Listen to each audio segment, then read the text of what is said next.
Olá, seja muito bem-vindo ao Universo UNB, o telejornal dos alunos da Faculdade de Comunicação da Universidade de Brasília. Eu sou Enzo Gabriel. E eu sou Gabriela Castro, e nessa edição você vai ver: Alunos e servidores denunciam invasões de hackers em eventos acadêmicos.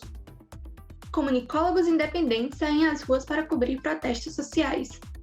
Pesquisadores da UNB aparecem em lista de maiores influenciadores do mundo. Sem atividades presenciais, projetos culturais e artísticos da UNB ficam parados. Mas alguns projetos foram adaptados ao modelo remoto. Um exemplo é o projeto Parque Sucupira. Em mais uma atividade de extensão, estudantes da UNB conscientizam pessoas sobre problemas ambientais. Com quase 2 anos de pandemia, ensino remoto transforma a dinâmica das aulas. E veja também: sem trotes, recepção e calouros da UNB é adaptada para o modelo de ensino remoto. Atléticas também se reinventam e abrem as portas para os esportes eletrônicos. Você acompanha tudo isso em instantes nesta edição especial do Universo UNB que está começando agora.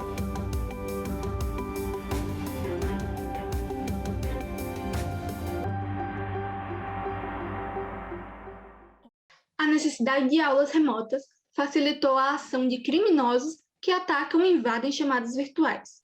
Nos últimos semestres, alunos e professores denunciam ataques de ódio que buscam censurar a liberdade de produção universitária.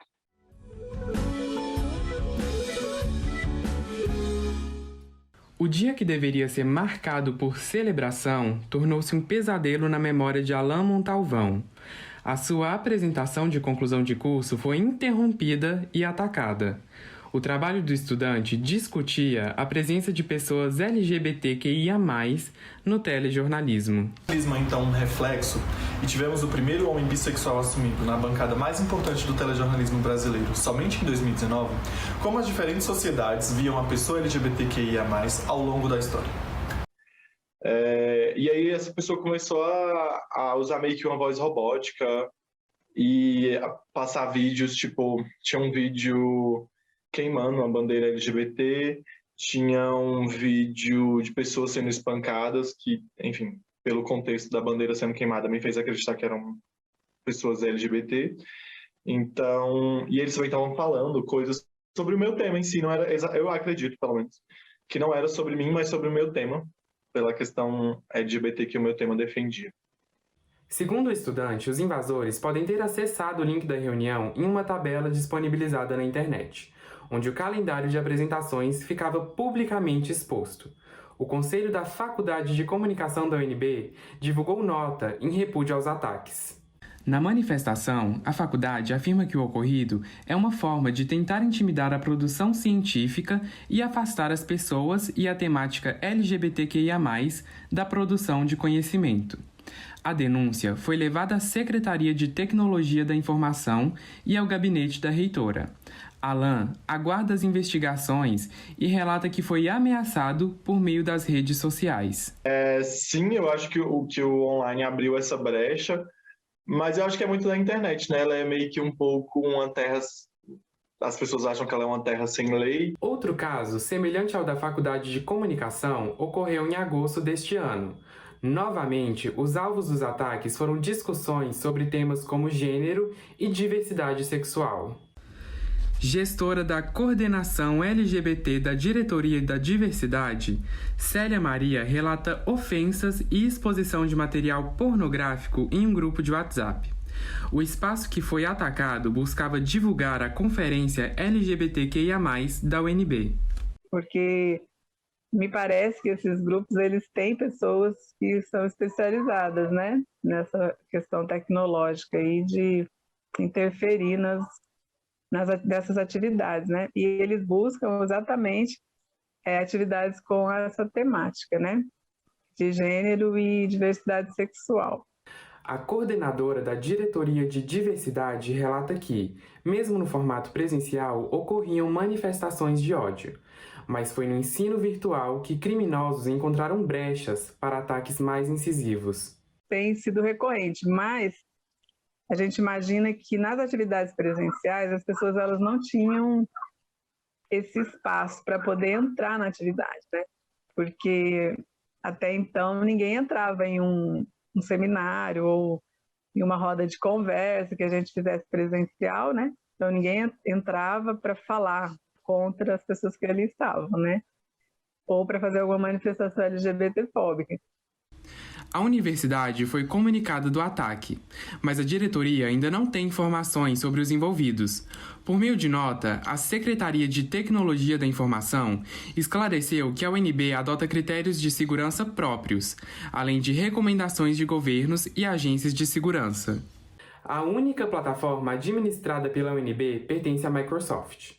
Portanto, a secretaria só pode rastrear ocorrências de ataques em reuniões virtuais promovidas no Teams. Ainda assim, a unidade recomenda reforço na segurança, mesmo em plataformas como Zoom ou Google Meet.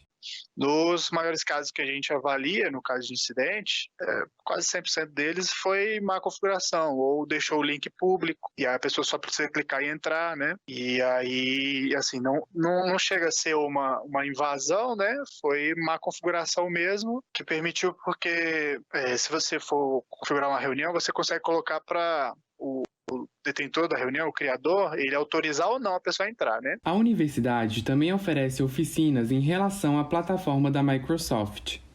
A Coordenadoria de Capacitação prepara professores e servidores para o uso das ferramentas virtuais. Os alunos podem acessar os tutoriais oficiais por meio da página do Centro de Educação à Distância. No caso de eventos públicos como congressos e apresentações de conclusão de curso, o ideal é ter atenção às configurações das chamadas de vídeo. Para garantir um ambiente mais seguro, é possível compartilhar a administração da sala somente com monitores, gerir quem compartilha a tela e excluir intrusos. O ensino remoto trouxe novos desafios à universidade. Os ataques à produção universitária indicam a necessidade de maior segurança no ambiente virtual. Por outro lado, alguns alunos e professores são otimistas. Enxergam nas situações motivação para continuar a difundir conhecimento científico sobre a diversidade e resistir às tentativas de silenciamento. Se existe ainda esse tipo de coisa, é porque ainda, né, existem muitos motivos para continuar realizando as atividades, né? Então, se a LGBTfobia ela continua se renovando, né, nós também temos que nos renovar, né, todo dia e não se intimidar. O momento atual é de insatisfação política e de desigualdade social agravadas pela pandemia. E não é só a mídia oficial que vem retratando essa realidade. Aqui no Distrito Federal, comunicólogos independentes assumiram a missão de registrar esses protestos sociais.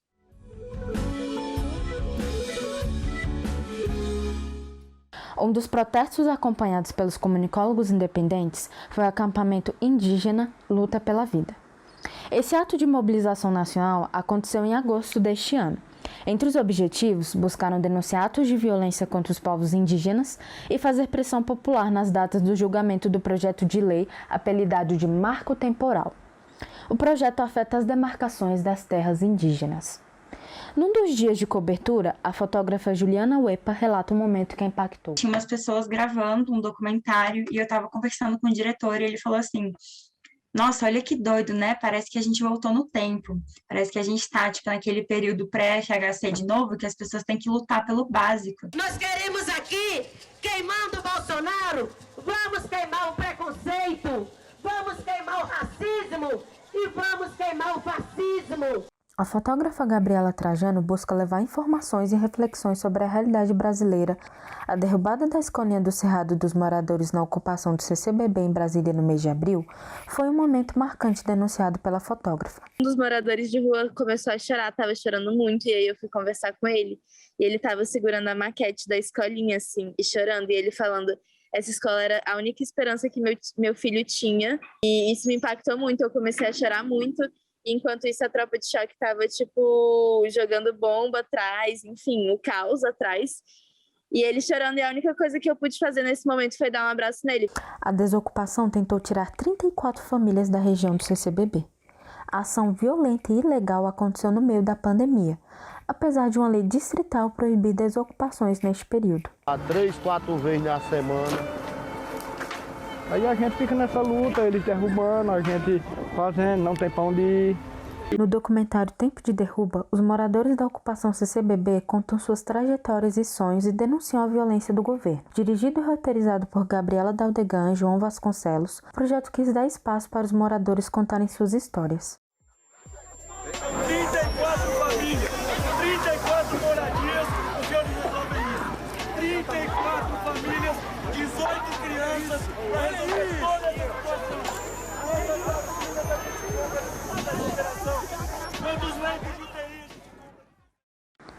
O diretor de fotografia, Cícero Bezerra, também cobriu a desocupação da Escolinha do Cerrado em abril de 2021. Para ele, registrar a desocupação gerou grande impacto emocional, mas apesar das emoções, documentar o que acontece e ele presencia é um dever. Eu não tenho nenhum prazer em mostrar o sofrimento daquelas pessoas, mas não acho que seja produtivo também fingir através das minhas imagens que elas não estão sofrendo. Acho que eu produzir uma imagem de uma pessoa que sofreu um gesto de violência, eu não vou aumentar o sofrimento dela, eu só vou estar dizendo que aquilo existiu. Você pode encontrar os comunicólogos da reportagem nos seguintes endereços do Instagram: a Juliana Uepa, no @uepamano, a Gabriela Trajano, no @gabstrajano, o curta documentário no @tempo de derruba e o Cícero Bezerra no @cicerone.bezerra. Você já imaginou ser um profissional tão capacitado que o seu nome está na lista entre os 2% mais influentes do mundo? Pois é, na UNB não há 1, nem 2, nem 10, mas 25 pesquisadores entre os mais influentes do planeta. E entre as longas horas de laboratório, eles ainda têm que procurar recursos para suas pesquisas.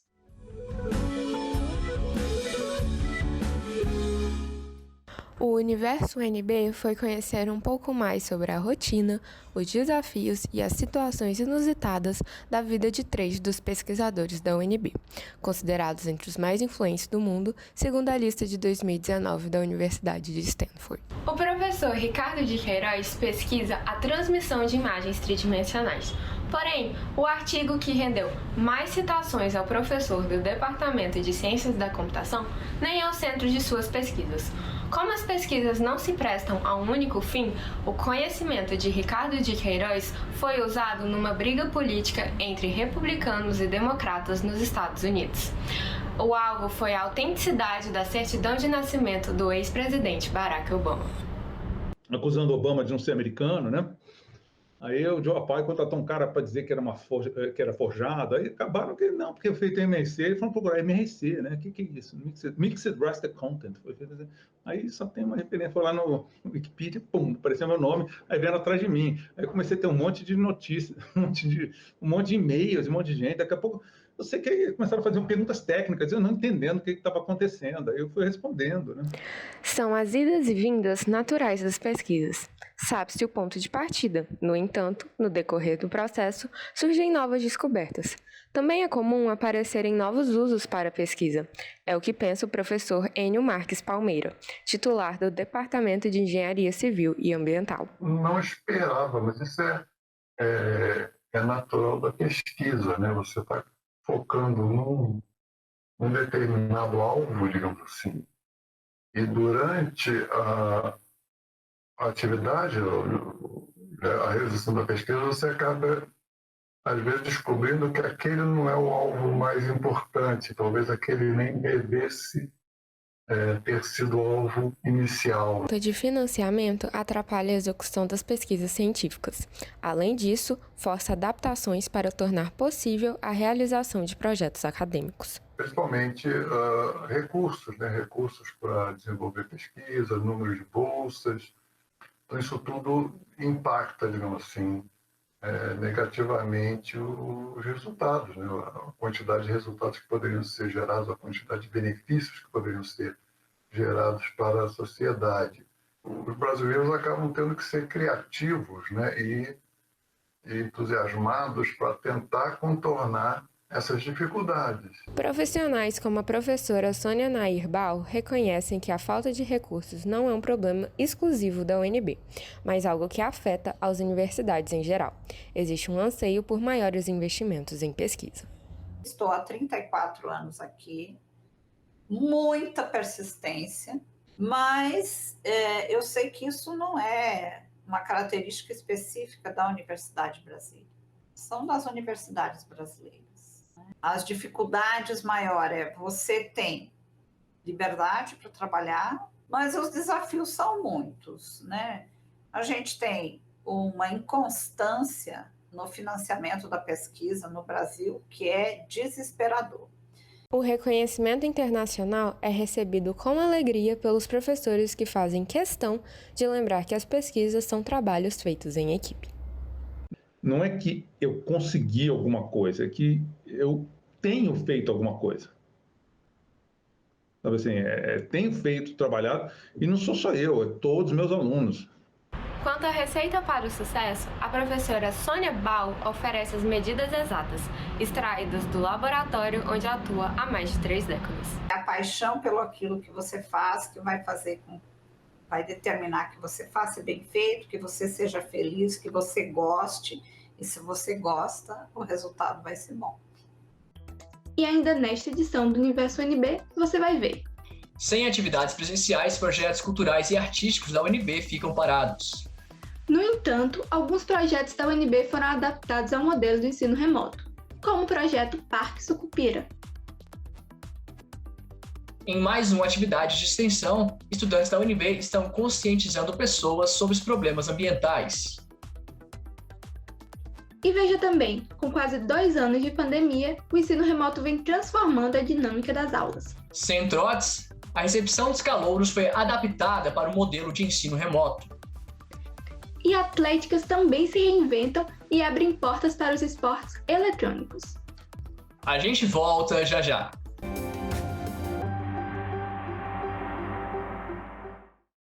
Não é de hoje que parte da população carente do Distrito Federal vem sofrendo com acesso à saúde. Foi com essa urgência que o projeto Saúde Integral surgiu na tentativa incansável de prestar assistência a cada família em vulnerabilidade do Distrito Federal. O projeto foi criado pela professora Lenora Gandolfi em 1998, na Faculdade de Saúde da Universidade de Brasília. Todo sábado, o grupo, formado sobretudo por profissionais da saúde, se reúne e visita uma cidade da periferia do Distrito Federal a fim de prestar a algumas famílias uma assistência à saúde. Durante a pandemia do novo coronavírus, o projeto tem visitado menos famílias, mas mesmo assim tem feito o possível para continuar. Agora, fortalecendo as doações de roupas e cestas básicas. Você já pode ter pensado que o teor alcoólico é o único fator que define o efeito das bebidas. Mas não é bem assim. O álcool em todas as bebidas é o mesmo. Por exemplo, a quantidade em 330 ml de cerveja é a mesma que vem em 100 ml de vinho ou em 30 ml de destilado, equivalente a 12 gramas de álcool puro. Fique atento à quantidade e lembre-se, álcool é álcool. Beba com responsabilidade.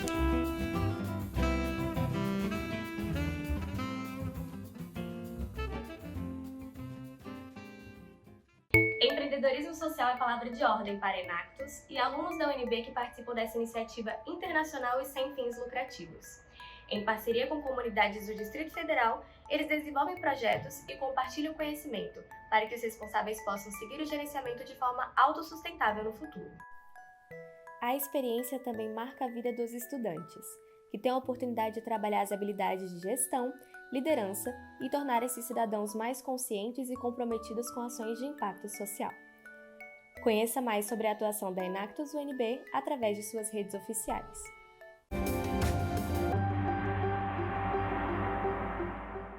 Estamos de volta com o Universo UNB, o telejornal dos alunos da Faculdade de Comunicação da Universidade de Brasília. Os encontros presenciais foram prejudicados em razão da pandemia. E com isso, os espaços físicos que eram utilizados para fomentar a arte e a cultura na universidade também perderam força.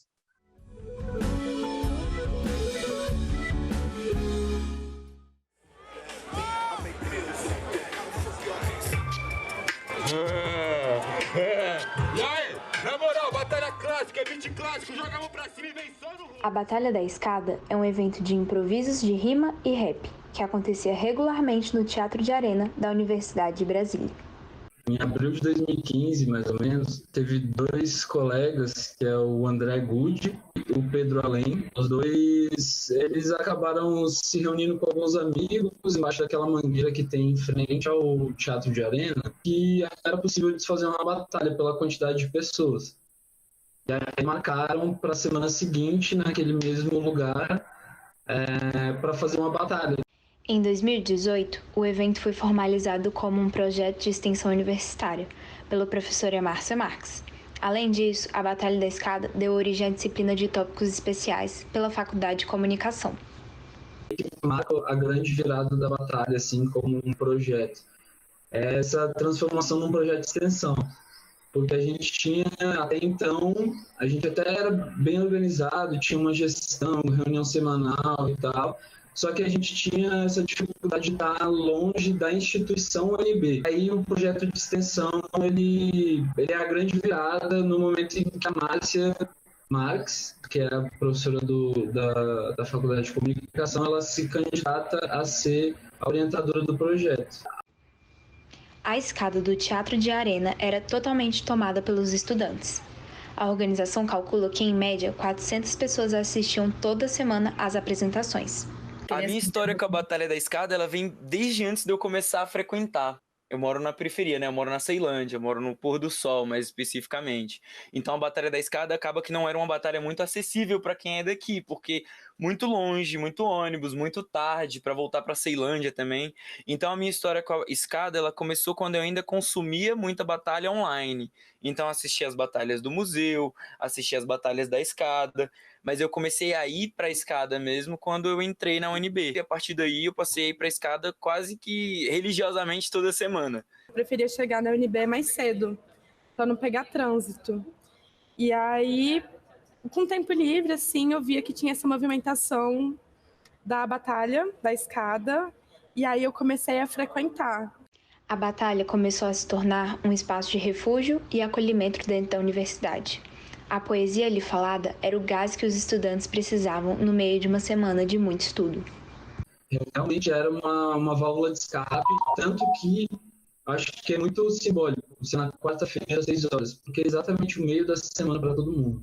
Acredito que assim, a universidade não é só o acadêmico, mas é a convivência também, experiências.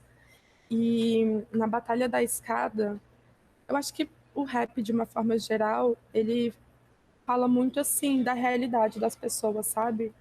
As pessoas lá estão falando sobre o que elas vivem, o que elas conhecem, em forma de poesia. Quando a gente fala de batalha, as pessoas que não conhecem o movimento tão de perto assim tendem a achar que é só uma disputa de ofensa. E a escada, ela sempre trouxe uma visão muito diferente, que é rima ganha de rima, ideia ganha de ideia. Na escada, as pessoas sempre, mais do que rimar, tentaram trazer algum tipo de reflexão, algum tipo de mensagem.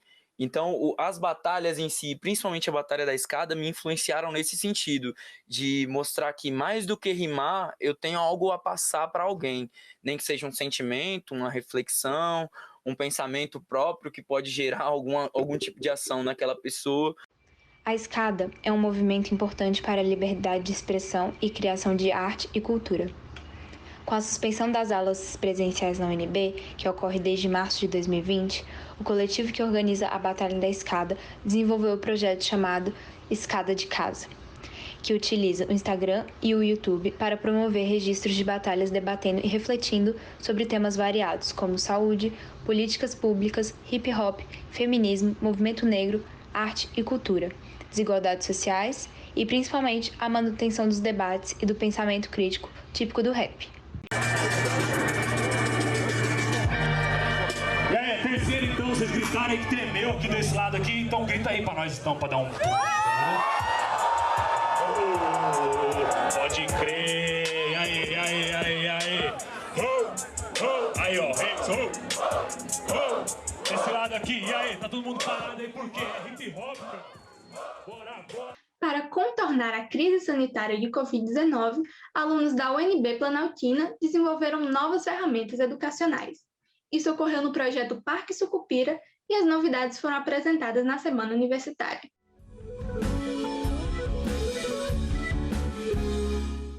O projeto de extensão Parque Sucupira agora conta com uma ecotrilha virtual e um jogo da memória.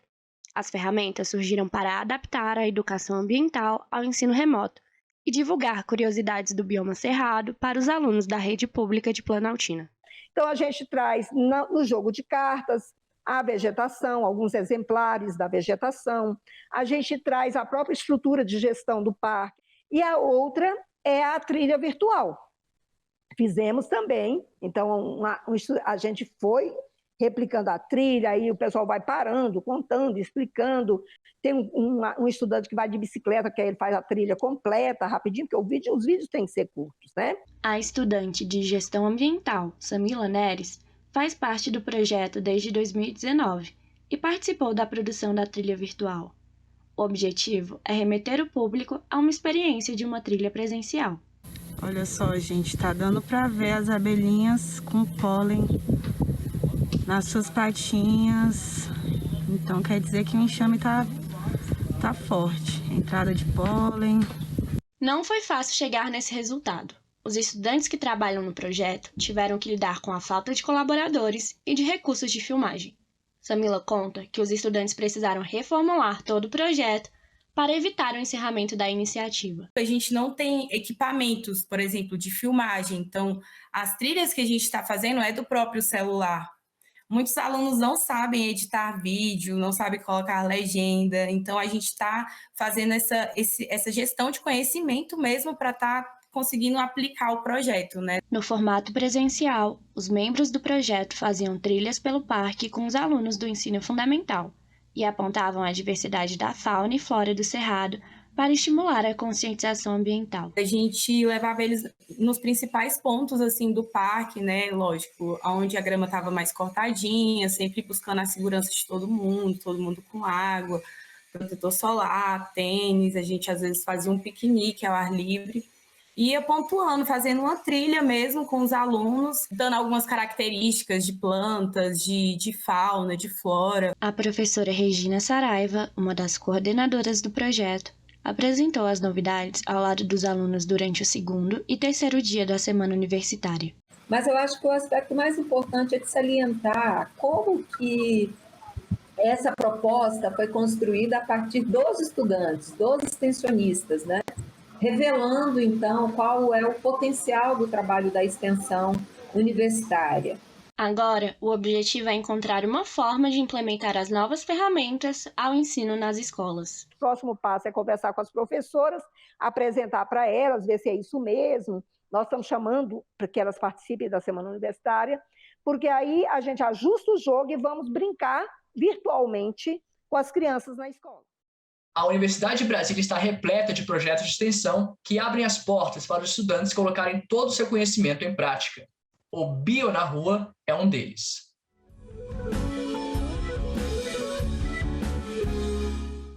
O Bio na Rua funciona como um museu itinerante, levando um acervo de materiais de zoologia para vários lugares, com o objetivo de gerar mais consciência ambiental. Esse projeto, que impacta a vida de vários estudantes, nasceu da vontade do professor Paulo César de fazer a diferença no dia a dia dos seus alunos. A ideia do Bio na Rua surgiu nos anos 90, né? Ele foi chamado numa escolinha aqui perto, chamada Vivendo e Aprendendo, né? Onde a gente, meu filho na época estudava lá, né? Aí pediram nossa ajuda para levar alguns animais, algumas plantas, né? Umas amostras biológicas para as crianças, né? E foi bem interessante a resposta das crianças, daí começou a surgir a ideia, né, de expandir para outras escolas. Aí ele foi crescendo aos poucos, né? Ele foi institucionalizado mesmo, né? Colocado na Câmara de Extensão, para ser aprovado na Câmara de Extensão da UNB, se não me engano foi 2003 ou 2004, por aí, né? Proporcionar aos alunos o protagonismo, né? Estou a favor do protagonismo estudantil. Então, deixei tudo por conta deles, atualmente, tudo com eles, basicamente, né? Eu só assino as coisas, quando tem que assinar alguma coisa, né? E se não fosse eles, o projeto não existiria. Com a pandemia e a Universidade de Brasília aderindo ao ensino à distância, o projeto teve que se reinventar para sobreviver. O Bio na Rua funciona presencialmente como um museu itinerante, né? Então a gente carrega o nosso acervo de materiais, a gente tem vários materiais diferentes, mais voltados para a zoologia, mas a gente tem muitos materiais, e a gente leva esses materiais onde a gente for chamado. Então, durante o período remoto, como a gente não podia estar fazendo esse tipo de trabalho, a gente voltou para a divulgação científica nas mídias sociais. À medida que a quarentena foi se flexibilizando na cidade, nos lugares, a gente também conseguiu se adequar, fazer o nosso protocolo de segurança e nosso protocolo sanitário para poder ir para as escolas e poder apresentar com um pouquinho mais de segurança, sabe? Então, hoje em dia a gente está ainda nas redes sociais, mas também a gente está no presencial. Com a população sendo vacinada, os planos começam a mudar e os alunos já pensam nessa nova fase e o futuro do Bio da Rua. Romper as barreiras do que a gente já está acostumado a fazer. Como assim? Eu vejo que a melhor característica do nosso projeto e do nosso grupo é que a gente tem muita liberdade para executar o que a gente quer fazer e a gente é um grupo muito aberto. Então, quando escolas ou feiras ou instituições chamam a gente para fazer uma apresentação, a gente muitas vezes sugere formatos e a gente consegue se adequar a esses formatos de apresentação, de exposição, enfim. E eu acho que o futuro tá sempre fazendo coisas novas nesse quesito. Então, por exemplo, a gente tem planos de levar a nossa exposição para unidades de conservação, que são lugares que a gente ainda não atingiu, instituições que a gente não ainda está acostumado a visitar, porque a gente vai muito em escolas e eventos públicos. E sempre tentando aumentar o nosso acervo, inovar a forma que a gente divulga ciência, então está sempre desenvolvendo coisas novas.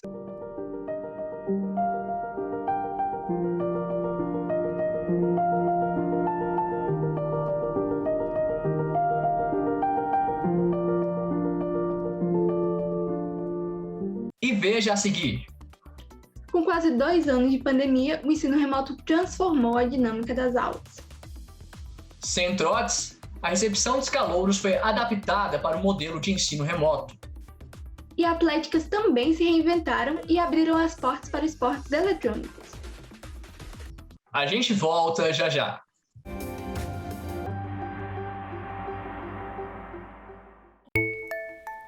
Estudantes de turismo da UNB, sob coordenação da professora Tainá Zanetti, criaram um projeto de extensão Pitadas de Cerrado. Eles realizam os piqueniques, uma trilha sensorial por árvores da universidade, uma oficina gastronômica do Cerrado e o programa Pitadas de Cerrado, produzido pela UNB TV.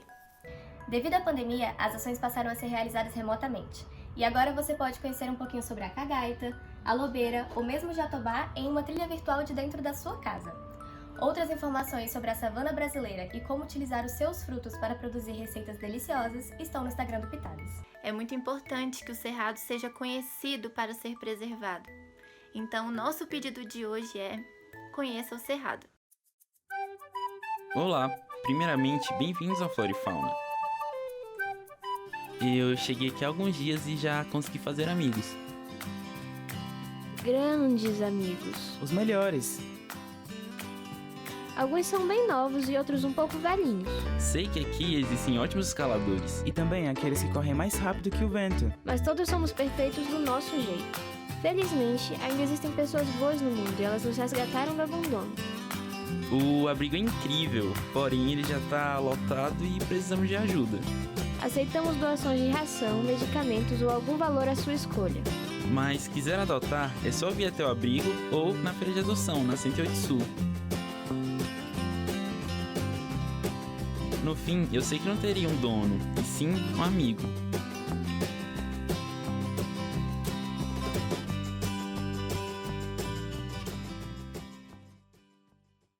Será que você já foi vítima da mídia? Criado em 1996, o SOS Imprensa orienta e provoca na população o senso crítico necessário no momento de acompanhar o noticiário. Uma das principais atividades do SOS Imprensa consistia em visita às escolas da rede pública do Distrito Federal, oferecendo aulas sobre fake news com a intenção de conter a disseminação de desinformação entre jovens. Durante a pandemia, que suspendeu as visitas temporariamente, o projeto vem investindo na comunicação por meio das mídias online, com o importante papel de esclarecer a população sobre o significado das notícias, contribuindo assim para a construção da cidadania.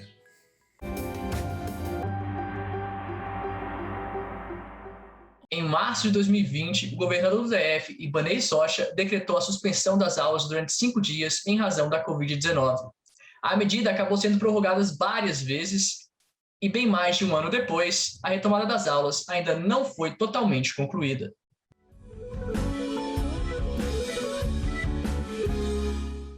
Em março de 2020, o governador do Distrito Federal, Ibanez Rocha, decretou suspensão das aulas durante 5 dias, em razão da pandemia. A medida acabou sendo estendida várias vezes e hoje, bem mais de um ano depois, a retomada das aulas ainda não foi totalmente concluída. Além disso, ninguém imaginava que durante esse período as aulas seriam dadas de maneira remota. Quem não estava acostumado às tecnologias teve que correr para aprender. Mas afinal, como ficaram as aulas no meio disso tudo? A professora das disciplinas de Documentário 1, Teoria Estética de Comunicação e Audiovisual e Direção de Arte da Faculdade de Comunicação da Universidade de Brasília, Mariana Souto, conta que para dar aulas de modo remoto, além de trabalhar mais, teve que adaptar todo o seu material. Eu acho que eu acabo trabalhando mais no modo remoto, com preparo de aula. Então, geralmente eu corto os trechos que eu vou mostrar todos antes e coloco um link. Isso leva um certo tempo, é um trabalhinho. Repaginar um pouco, adaptar a disciplina, porque nem tudo funciona, né, no modo remoto. E no modo remoto a gente tem feito aulas mais curtas também, né? Então, se uma aula, né, uma disciplina de manhã inteira, né, que é das 11 a meio-dia, por exemplo, a gente dá, em geral, 2 horas, né, de aula síncrona, né, porque ninguém aguenta ficar mais do que isso, né, no tempo, assim, assistindo uma aula, chega uma hora que você perde a concentração, né, não consegue focar mais. Então a gente modificou também, né, a gente, os professores, modificou muito o conteúdo para fazer aula síncrona e pensar em atividades assíncronas, que era uma coisa que a gente não fazia tanto antes, né. Então, atividades, né, algum filme para assistir, um fórum para comentar, algum trabalho menor para ser feito, né, para complementar a disciplina, para que não seja só aula expositiva, né, porque ninguém aguenta só overdose de tela, né, é muito tempo. Mariana também conta como tem sido a relação com os alunos durante as aulas remotas. Nossa, a relação com os alunos é muito diferente. Tem uma diferença também entre os semestres. Então, no primeiro semestre remoto, né, que é em 2020 ainda, a UNB tinha ficado uns meses sem aula, né? A gente estava se reestruturando, fazendo reuniões internas e tudo. Então, acho que os alunos ficaram, né, isolados em casa, sem aula, e aí teve o primeiro semestre e eu acho que eles chegaram com um pouco mais de ânimo, né, para as aulas, porque queriam, né, estavam muito tempo sem aula, sem ver os colegas, né? Então, no início tinha mais alunos abrindo câmera, mais aluno participando, e aí agora, já nesse terceiro semestre, eu sinto um desgaste, um cansaço com o remoto, então tem menos participação, debate é um pouco mais difícil, tem que provocar mais os alunos para que a gente consiga fazer debate, e as câmeras foram fechando também com o tempo. Para a professora, não ver o rosto dos alunos pode ser desestimulante. É claro, eles me veem sempre, mas eu não os vejo, né? Então, se um dia eu estiver andando na rua e alguém me der um "Oi, professora", pode ser que eu não reconheça, porque eu nunca vi a pessoa, né? Então, coisas do remoto, assim, às vezes é desestimulante por isso, né, porque a gente não vê, porque fica aquele silêncio e tudo, a gente fica falando para uma tela, mas tem horas de participação e de retorno que é muito legal também, e acaba que a aula vira um momento de contato humano para os professores também, né, então, se não fossem as aulas, imagino que a gente estaria, enfim, mais triste talvez, né, porque a aula acaba que é uma atividade, é um momento de estar junto, ainda que seja nessas condições, né? Mas imagina, né? Se um trabalho inteiramente fechado em casa, né? Para quem está respeitando o distanciamento, enfim, né? É pesado. E aí o momento da aula também é um momento um pouco alegre no dia, em certo sentido. A estudante de jornalismo, Giovana Carvalho, de 20 anos, explica quais são os motivos para que ela não abra a câmera durante as aulas que assiste. Bom, um dos motivos para eu não assistir a aula com a câmera ligada é porque tem muita instabilidade na internet, então muitas vezes eu não consigo continuar na chamada, na aula, e também às vezes acontece queda de internet aqui na região, porque não tem fibra ótica, e aí acaba que eu uso 3G, e consome muito quando eu tô com a câmera ligada. O outro motivo também é porque em casa, normalmente, às vezes eu não consigo assistir aulas no meu quarto por conta de obras que de vez em quando fazem aqui do lado de casa. Então, como eu faço na sala, na cozinha, outros ambientes da casa, acaba que as pessoas passam no ambiente e eu não consigo manter a câmera ligada porque atrapalha de alguma forma. Mas normalmente é mais sobre esses motivos que eu não assisto a aula. O período de isolamento tem sido difícil para todos. Mariana conta que durante a pandemia, as aulas, além de momentos de aprendizado, têm se transformado em momentos de socialização e descontração para muitos alunos. Se não fossem as aulas, imagino que a gente estaria, mais triste, talvez, né? Porque a aula acaba que é uma atividade, é um momento de estar junto, ainda que seja nessas condições, né? Mas imagina, né? Ser um trabalho inteiramente fechado em casa, né? Para quem está respeitando o distanciamento, enfim, né? É pesado. E aí o momento da aula também é um momento um pouco alegre no dia, em certo sentido. A recepção dos calouros à UNB sofreu algumas mudanças devido à adoção do ensino remoto. Os famosos trotes, com tintas e gincanas para pedir dinheiro no semáforo, estão sendo esquecidos.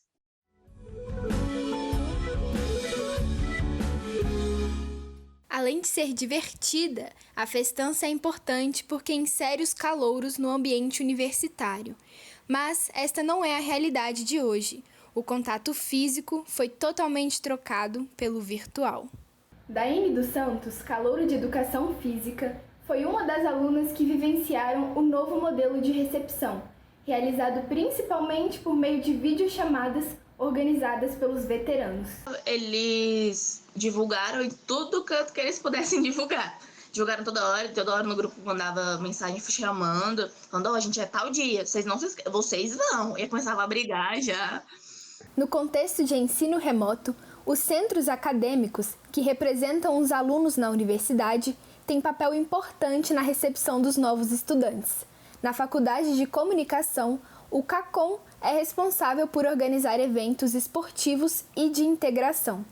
De acordo com Matheus Rodrigues, presidente do CACOM, a recepção dos calouros, que antes era organizada pelos veteranos do curso de comunicação, agora é responsabilidade do centro acadêmico. Uma das principais funções do CACOM é apresentar o ambiente universitário e suas diversas possibilidades, assim como promover formas de integração entre os calouros. Nem todo mundo chega na universidade conhecendo alguém, né? Conhecendo veterano, conhecendo alguém que já tem experiência que possa passar. E antes da pandemia, a gente tinha uma tradição de apadrinhamento dentro da FAC e a gente conseguiu garantir. Esse semestre a gente fez o apadrinhamento, teve uma participação muito legal, tanto dos veteranos quanto dos calouros. Eu fiquei surpreso. E além de apresentar as EJs e a Atlética, né? Para a gente também dentro da FAC, são outras organizações que são muito importantes para os estudantes e que a gente achava que era importante essa galera saber que existiam. Mas, apesar da boa participação durante o apadrinhamento, Matheus explica que a principal dificuldade em recepcionar os calouros é o engajamento do corpo estudantil, já muito saturado de atividades virtuais. Tá todo mundo muito cansado. Tem uma orientação do SEAD na UNB, que é de que a gente não pode passar muito tempo em atividades remotas, né? Então, a aula que antes, por exemplo, poderia durar 3, 4 horas, não tem mais condição. E aí é muito difícil fazer isso acontecer, fazer as pessoas irem para espaços que não têm nenhuma relação com o desempenho acadêmico dela. Porque, no fim das contas, ela já chega no fim dessa carga todo mundo cansado. Mesmo com os obstáculos do ensino remoto, a UNB criou o Comitê de Boas-Vindas para recepcionar os calouros. A estratégia principal foi a organização de lives de tira-dúvidas no canal da UNB TV para orientar os novos estudantes. Os desafios do ensino à distância não impediram que a universidade, junto ao corpo estudantil, encontrassem estratégias para que os recém-chegados na UNB sejam bem recebidos nesta nova etapa da vida. Assim como todas as outras áreas da UNB, as atléticas também sofreram com a pandemia. Nesse sentido, muitas mudanças foram feitas nesse período.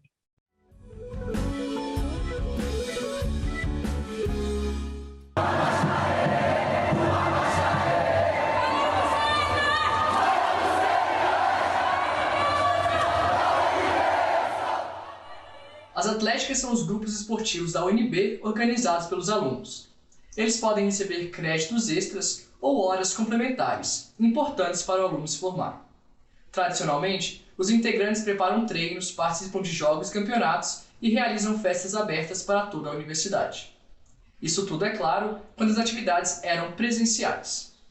O que mais faz falta é o contato com o pessoal do curso e com os atletas. A gente era bastante unido com os atletas, bastante junto. Todo dia a gente encontrava atleta, a gente falava de treino, a gente falava de campeonato, os atletas passavam feedback para a gente de que melhorar, marcava treino, marcava jogo, mesmo sendo fora do UNB.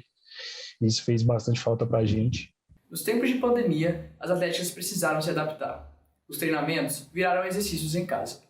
Bom dia, gente. O movimento APSI de hoje é um alongamento que eu vou estar mostrando aqui para vocês. Ó. Primeiro, você vai se abaixar. Primeiro passo, você vai colocar a perna aqui na frente. Pode ficar sentado, coloca uma perna virada aqui na frente. A outra perna, você estica lá atrás. E os campeonatos viraram jogos online. Um highlight espetáculo!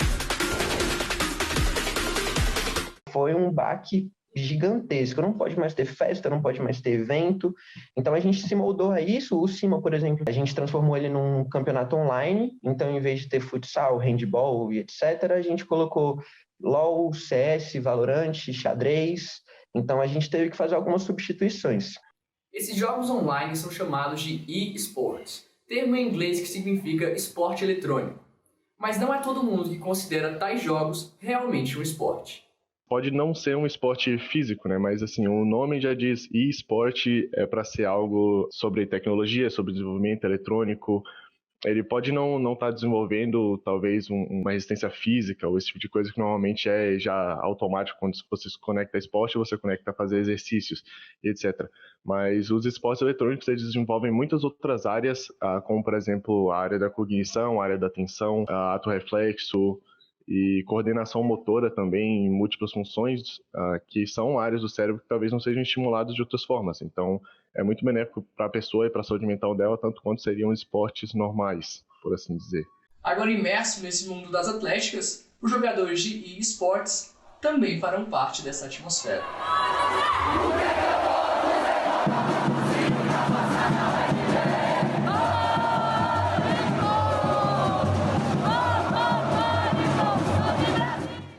E esta edição especial do Universo UNB termina aqui. Apresentamos a todas as famílias das vítimas de Covid-19 a nossa solidariedade.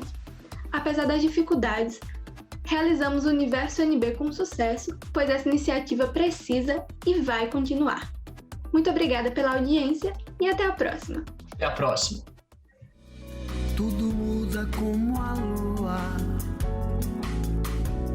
do crescente até o minguante.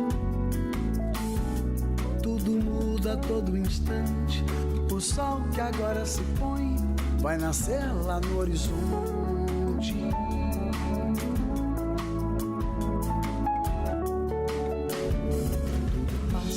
Tudo passa como a onda sobre o mar. Tudo passa, já passou. Se não passou, passará.